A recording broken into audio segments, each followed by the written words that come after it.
So from there, Benedict continues to explore this intersection between Hellenistic philosophy and Christian revelation. He probes that relationship. He says here that in point of fact, this rapprochement has been going on for some time. So what he's doing isn't something new. Rather, the mysterious name of God revealed from the burning bush, so think Exodus 3, Moses encounters God in a burning bush, and what happens? God speaks to him, and Moses says, but who are you? Who do I say sent me?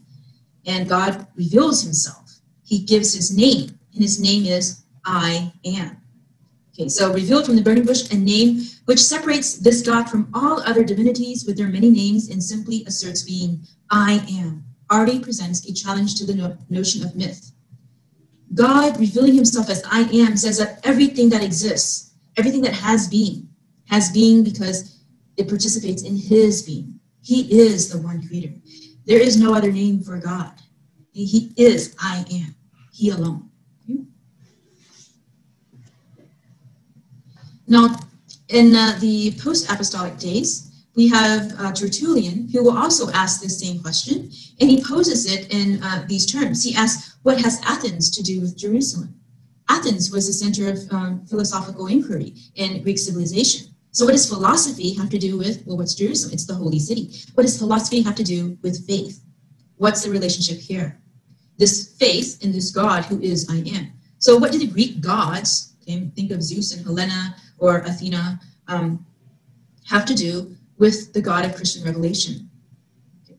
The God of Israel, who is revealed in full in Jesus Christ. What has Greek thought and philosophy to do with Christianity and its biblical message? So from Exodus, I am that I am, God reveals himself, or the philosophical statement from René Descartes, I think, therefore I am, cogito ergo sum. I think.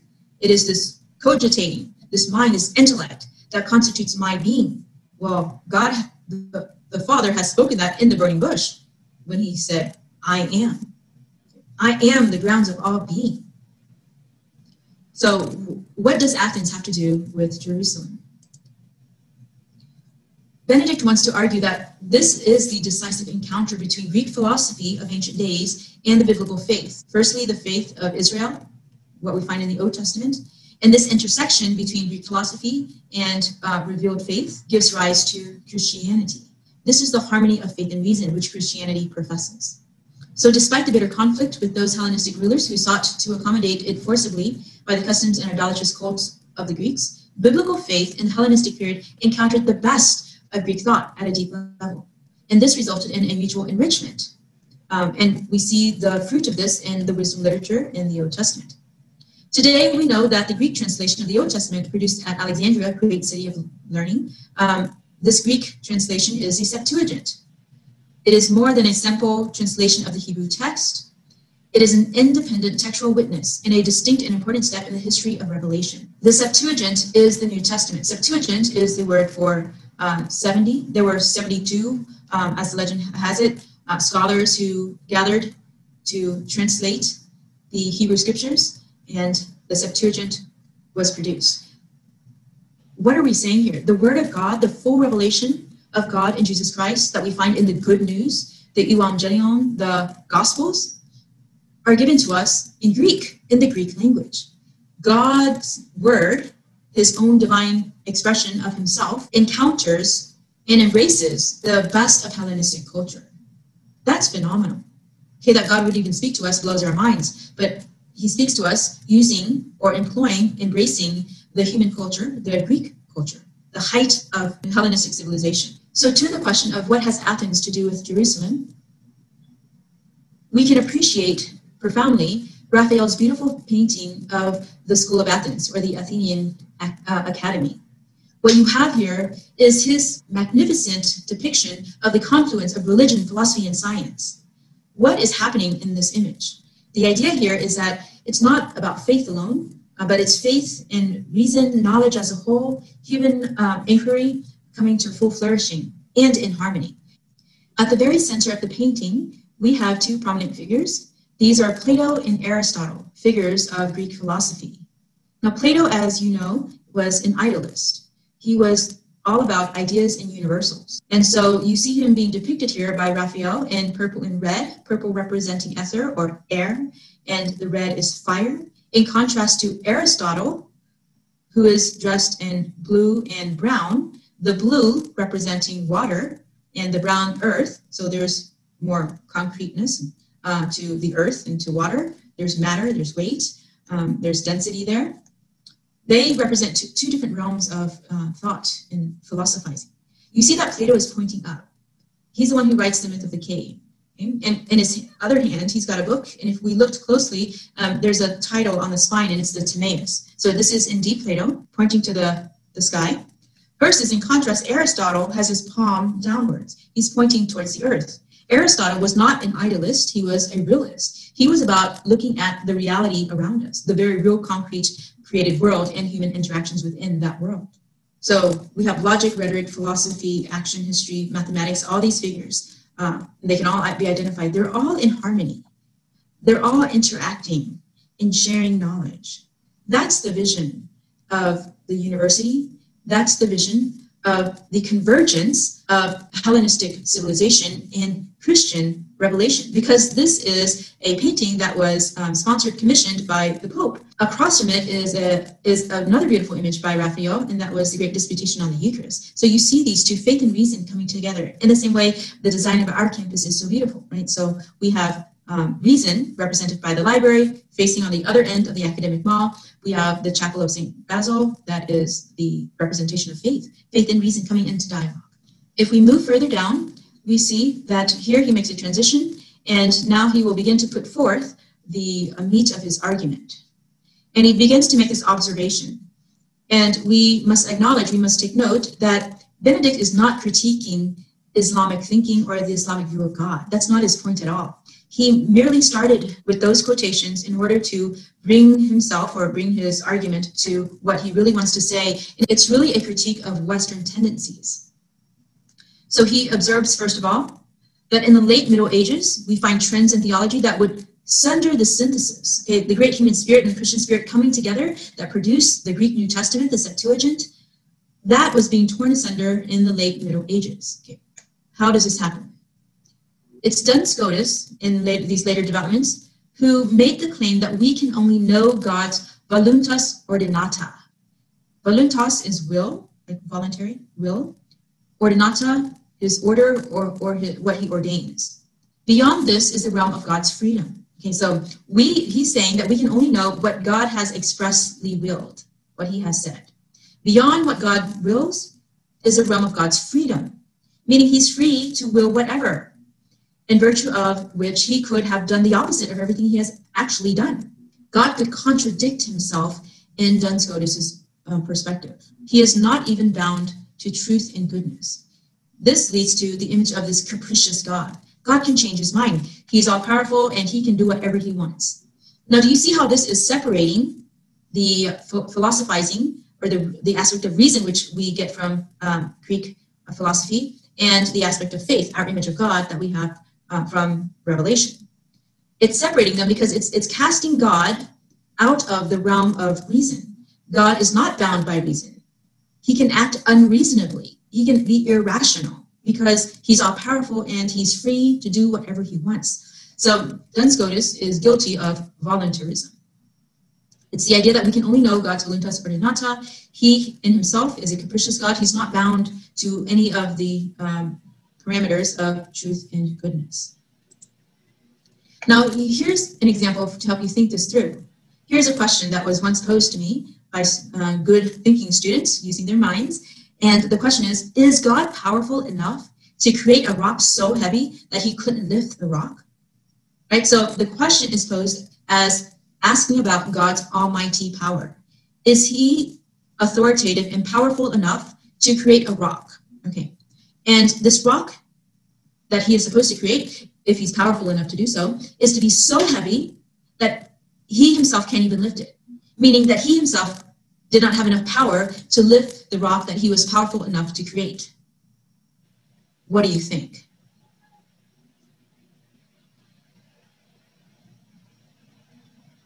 Well, my answer is that that's a ridiculous question. That is a question that someone leaning towards Duns Scotus's way of reasoning would ask. Because it's asking God to be irrational. It's asking God to contradict himself. It's basically asking God to be so powerful that he is not powerful. That's a contradiction of terms. Another way of posing the question would be, can God make a circle square? Can God make a circle not a circle? No, he cannot. He would be transgressing the bounds of reason. In other words, he would be contradicting himself. And from the Christian traditional perspective, that's not the God we know. The God we know reveals himself as reason and trustworthy, therefore. So in Duns Scotus's view, God's transcendence and otherness are so exalted, they're so ineffable beyond us, that our reason, our sense of what is true and good, are no longer an authentic mirror of God. So it sets this infinite distance between God and us, that even our reason does not manifest some lineament of God's powerful reasoning. As opposed to this, the faith of the church has always insisted that between God and us, between his eternal creator spirit and our created reason, there exists a real analogy. So Christian Catholic teaching will always say that between God and us, there is a real analogous relationship. So when we say that God is good, what do we mean? Because he's forgiving, because he's loving, he is good. But do we really grasp the fullness of God's goodness? We don't. But we have images, or we have analogies of what goodness is. So when I experience the goodness of a friend, the goodness of someone who's there for me in a time of need, I've experienced something authentically good. It doesn't exhaust the goodness of God, but it gives me an idea, a prefigurement. In itself, it is a participation in the goodness of God. So there's a real analogy between God, who is ultimate being, and we, who have being, but not of our own accord. There's an analogy of being. We have being because our being is analogous to God, who gave us being. He is the capital B being, and we are the lowercase b being. We indeed are true beings because we participate in the one true being, the one I am. And therefore, I too can say, I am lowercase I. Well, that wouldn't be proper grammar, but nonetheless, my point is, it's a participation. It's an analogy. In continuation, Pope Benedict speaks of the 3 stages which can be observed in the program of dehellenization. So again, he is critiquing Western culture, and he's saying the tendency in the West has been to separate reason from faith. And he calls this a dehellenization. Hellenization being a reference to the Hellenistic philosophical culture, reason. Okay? And so he's saying that in the West, we have separated or deprived faith of its rational aspect. And he describes 3 stages. And I would like for you to know what these 3 stages are. This is his critique of modern reason, a move toward dehellenization, the separation of faith and reason, Athens and Jerusalem, unrelated. The first is this tendency to restrict the scope of faith to its purest form, meaning we take that intersection between Hellenism and Christianity, and now we de-Hellenize, we take away Hellenism, we take away reason, and the goal is to get to a pure faith. Now that's a false goal. Okay, this is his first critique of the tendency to de-Hellenize in Western culture. And it is exemplified, for example, firstly, in the postulates of the Reformation, when Martin Luther seeks a sola scriptura, an understanding of Scripture alone, looking at faith alone, fides, sola fides, deprived of any structure of reason. That opens the doors. And then you have Immanuel Kant, the Catholic philosopher, who will push this to the extreme, and he will anchor faith itself exclusively in the practice, in practical reason. The second stage of dehellenization is referred to here. The liberal theology of the 19th and 20th centuries ushered in a second stage in this deep process of dehellenization, with Adolf von Harnack as its outstanding representative. Now, in the first stage, we have this tendency to want to take reason away so that we could get to faith in its purest form. Now with von Harnack, we have this tendency to strip away the mysterious dimension of faith so that you have pure reason. Okay, it's this demystification or demythologization of Christian faith, to demythologize. What does Harnack do? According to Benedict, Harnack's central idea was to return simply to the man Jesus and to his simple message under the accretions of theology and indeed of Hellenization. So strip away theology and the foundations of Hellenistic philosophy so that you get to this presupposed pure reason, which is really a subjective morality. So that's what we have over here. This tendency to restrict the scope of reason to only what is empirically verifiable and falsifiable, subjective conscience, becomes the sole arbiter of what is ethical. Now, he will go on to say that this gives rise to two principles.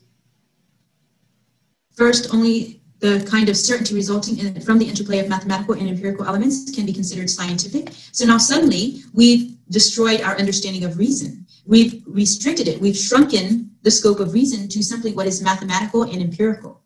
The knowledge and reason that belongs or is found in the realm of faith is no longer deemed as reason. It's kind of ethics, but it's not pertaining to mystery or to what is scientific reason. So we've limited the scope of reason. And the second principle that has arisen from this is that by its very nature, this method excludes the question of God, making it appear as unscientific and pre-scientific. So by so doing, God has been excluded from the realm of reason, versus from the other perspective, God is reason. He's a foundation for all reason. So we see how things have gone askew. So what happens here? Any attempt, he says, to maintain theology's claim to be scientific would end up reducing Christianity to a mere fragment of its former self. But we must say more. If science as a whole is this and this alone, merely empirical data, then it is man himself who ends up being reduced, because we're reducing the scope of the capacity of our minds. We were made for knowing more than just this world. We were made to know eternity. But if you cut that realm off entirely, you've gravely made deficient the powers of human reason. Okay, and then lastly, the third stage of dehellenization is what Benedict says is now in progress. It's happening now. What might this be? In light of our experience with cultural pluralism, such that it is often said nowadays that the synthesis with Hellenism achieved in the early church was an initial enculturation which ought not to be binding on other cultures. So it's saying, in view of the plurality of the human race today and our awareness of this, that intersection that happened in the past between Greek philosophy and Christian revelation, that was just by chance, and it's not binding on the rest of human culture. Reason is not a common ground. It just happened to be that this was the route in which Christianity unfolded. Now, Benedict will critique this, and he will say that this thesis is not simply false, but it's coarse and lacking in precision. The New Testament was written in Greek, and it bears the imprint of the Greek spirit. So it's intrinsic to the historicity, the reality of Christianity, that it has embraced this Hellenism. True, there are elements in the evolution of the early church which do not have to be integrated into all cultures. So not everything about the early church is of necessity to the present plurality of cultures, but nonetheless, there are some fundamental elements. The fundamental decisions made about the relationship between faith and the use of human reason are part of the faith itself. That initial intersection, the embrace of human reason by the faith, that's part of the faith that we have inherited in the Christian tradition. And so these developments are consonant with the nature of faith itself. So he comes to his conclusion. He's painted broad strokes of a critique of modern reason. So remember, this is a critique of Western civilization, not of Islam or of Eastern civilization. He's looking at how the relationship of faith and reason has disintegrated over the centuries in the West. The positive aspects of modernity are to be acknowledged unreservedly. We are all grateful for the marvelous possibilities that have opened up and for the progress of humanity. So he's not denigrating science, but rather he's saying, yes, reason and its scientific developments are important and have made great contributions to human flourishing. The scientific ethos, moreover, the will to be obedient to the truth, this embodies the attitude that belongs to the essential decisions of Christian spirit. So to be scientific is to be rational. To be rational is to be led by the truth, not simply by some other agenda. So what he's proposing here, it's not a retrenchment or a negative criticism, but he's proposing that we broaden our concept of reason. Rather than restricting reason to what is mathematical or empirically verifiable, broaden the scope of reason, the concept of reason, so that we understand that knowledge, reason, is not simply about what pertains to natural reason alone, but there's also a supernatural reason which pertains to the faith. And when we do this, new possibilities open up to humanity. And in so doing, and we will succeed in doing this, only if reason and faith come together in a new way. If we overcome the self-imposed limitation of reason, this is what we've done. We've de-Hellenized, we stripped reason away from faith. we've limited reason to the empirically falsifiable. And if we once more disclose the vast horizons, look, the horizons, the ends of the earth, the horizons that you see far away, we can push those horizons further back. They are vast horizons. In this sense, theology rightly belongs to the university. This is what happens at the university. We don't just say, here we come with a set knowledge and we'll just repeat, memorize, and regurgitate this knowledge. Rather, our exploration, our probing, our inquisitiveness, asking questions and seeking them out, being led by our research and our discovery of truth, that broadens our horizons. And theology has a place in this. So only thus, when we do this, this work of the university, engaging the full scope of reason, when we do this, then we will become capable of a genuine knowledge or a genuine dialogue of cultures and religions, so urgently needed today. In the plurality, in the differences that we encounter in our world, does it mean that we cannot dialogue, we cannot come together and actually be one united human family? If we want to be one united human family, what are the common grounds? It is reason. So broaden the scope of reason, the reason which reflects God's image in us. So he encourages us to engage with the whole breadth of reason and not the denial of its grandeur. It is grandiose, and to rediscover it is constantly the great task of the university.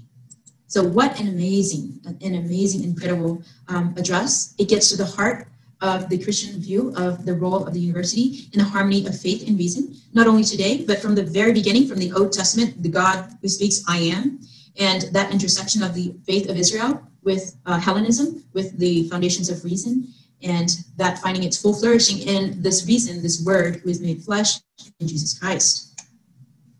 The last thing I'd like to point out are the footnotes here that Benedict adds after the fact of him giving this speech or this address to the university audience, and it sparks a violent reaction. He will say, and I want to underscore this, he acknowledges that in the Muslim world, this quotation has unfortunately been taken as an expression of my personal position, thus arousing understandable indignation. He understands the indignation, but he is clarifying here that I hope that my reader can see immediately that this sentence does not express my personal view of the Quran, for which I have the respect due to the holy book of a great religion. In quoting the text of the emperor, I intended solely to draw out the essential relationship between faith and reason. That was his main point, this relationship of faith and reason. And on this point, I am in agreement with Manuel II, the point of the relationship of faith and reason, but without endorsing his polemic. So the mark of the scholar is to be very precise and to be true to his methodology and to be transparent about what he's doing. And Benedict is doing so. And then again, in footnote 5, this is that statement about acting without reason is to contradict the nature of God. That was the main quotation that he wanted to expound. It was purely for the sake of this statement that I quoted the dialogue between Manuel and his Persian interlocutor. In this statement, the theme of my subsequent reflection emerges. Back to the question of the relationship of faith and reason, are they friends or foes? Clearly, they are both godly because they come from God, and used well, used correctly, right reason and right faith, not the fanatic faith or the superstitious faith, not the wrong reason, not the reduced reason reduced to merely what is empirical, but reason in its full scope and capacity as God has intended and granted it to every human being. Faith and reason together can lead us to God. Used well, we discover the intentions of God for us and for our world, and we bring our world and our lives to full flourishing. So this has been dense material. I hope you are able to pause and rewind and re-listen. You revisit the text itself as well to get a grasp of the arguments.